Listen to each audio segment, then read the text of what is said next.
Your grandfather paid for his entire house with 2 years of his salary. You would need 5. He bought it at 27, and you'll be lucky to buy one at 40. This isn't a bad timing, it isn't a personal failure, and it isn't because you bought too many coffees. Something in the American economy broke roughly 50 years ago, and nobody told you what it was. The house your grandparents owned on one income with no college degree, with a stay-at-home spouse and 3 kids, that house cost them about $11,900. The same house today costs more than $400,000. And the gap between those two numbers is the entire reason your generation feels poor. This is exactly how it happened. And stay till the end because there are a few simple things you can do about it that almost nobody is telling you. Let's start with the numbers because the numbers tell the whole story. In 1960, the median American home cost $11,900. The median family earned $5,600. That's a price-to-income ratio of about 2. You could literally buy a house with 2 years of your gross salary. People did it on a single income. They did it in their 20s. They did it without inheriting money, without rich parents, without a tech salary or a 6-figure dual income or a side hustle on the internet. A factory worker, a teacher, a postal clerk, they all bought homes. And they did it before they had gray hair.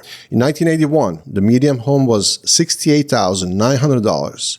The median household earned around $22,000. That's a ratio of 3, slightly worse, but still functional. The average first-time homebuyer in America that year was 29 years old. He or she put down a deposit, assigned a mortgage, and got the keys in their 20s. Today, in mid-2026, the median home in America costs $403,200. The median household income is about $83,730. That's a ratio of nearly 5. It has more than doubled since the 1960s.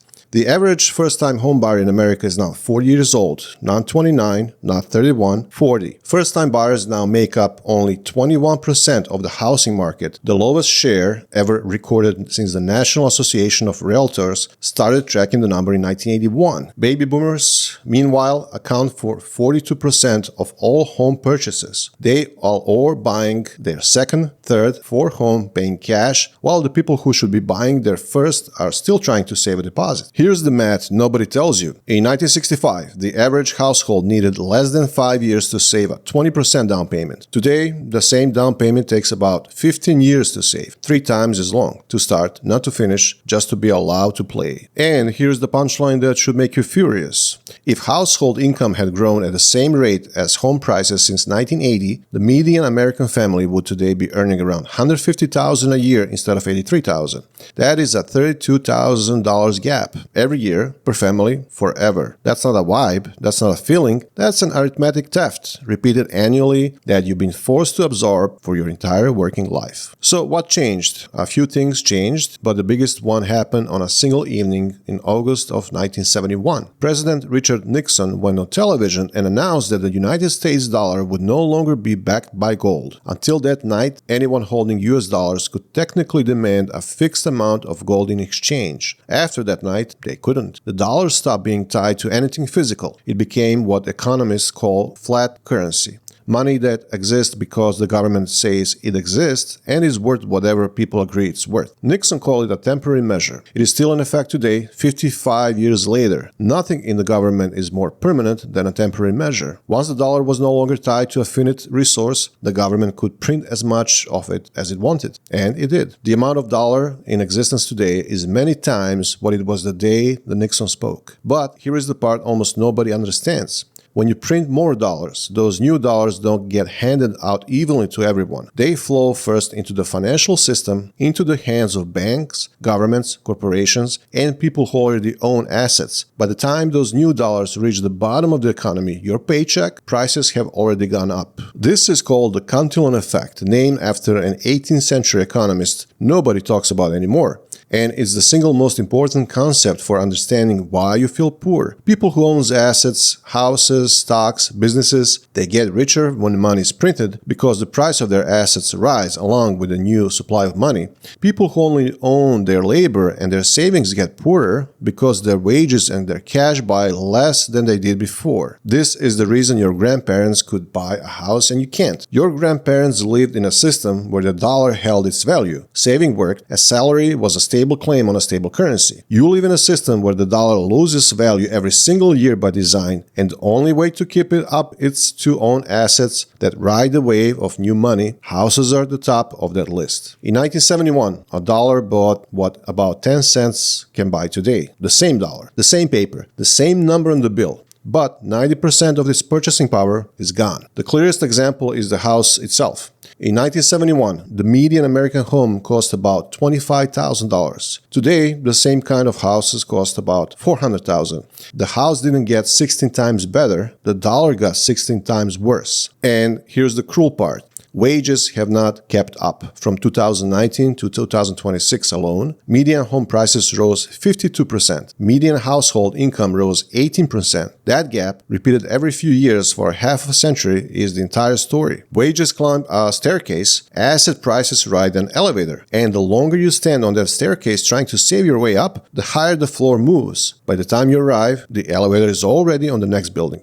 This is why working harder doesn't fix it. This is why saving more doesn't fix it. The race isn't between you and the cost of a house. The race is between your paycheck and the speed of money creation, and your paycheck does not get to set the pace. But money isn't the whole story. There's another half, and it's just as important. Even if you fix the money problem tomorrow, you'll still have a shortage problem. America has spent the last 50 years making it harder to build new houses. In most American cities, the majority of residential land is zoned for single-family homes only. You cannot legally build an apartment building, a duplex, or anything denser on most of the land in most of the country. Cities require minimum lot sizes. They require setbacks. They require parking spaces. They require permits that take months and cost tens of thousands of dollars to obtain. And once you finally have permission to build, local residents, your neighbors, your future neighbors, get to show up to public meetings and try to block you. And often, they win. This isn't an accident. This was the design. After World War II, the federal government subsidized suburban single-family housing through the GI Bill and the FHA. Local governments followed by writing zoning codes that protected those neighborhoods from ever-changing. That result, accumulated over 3 generations, is a country that physically does not have enough housing for the people in it. Estimates of America's housing shortage range from 3 million units to 7 million. Either way, it's the gap between you can find an apartment and why you can't afford it. So when you put it together, you get the full picture. Money has been losing value for 55 years. Wages have been losing around for 45 years. Construction has been blocked for 60, and in the middle of all that, a generation of Americans was told they were lazy, financially irresponsible, and addicted to brunch.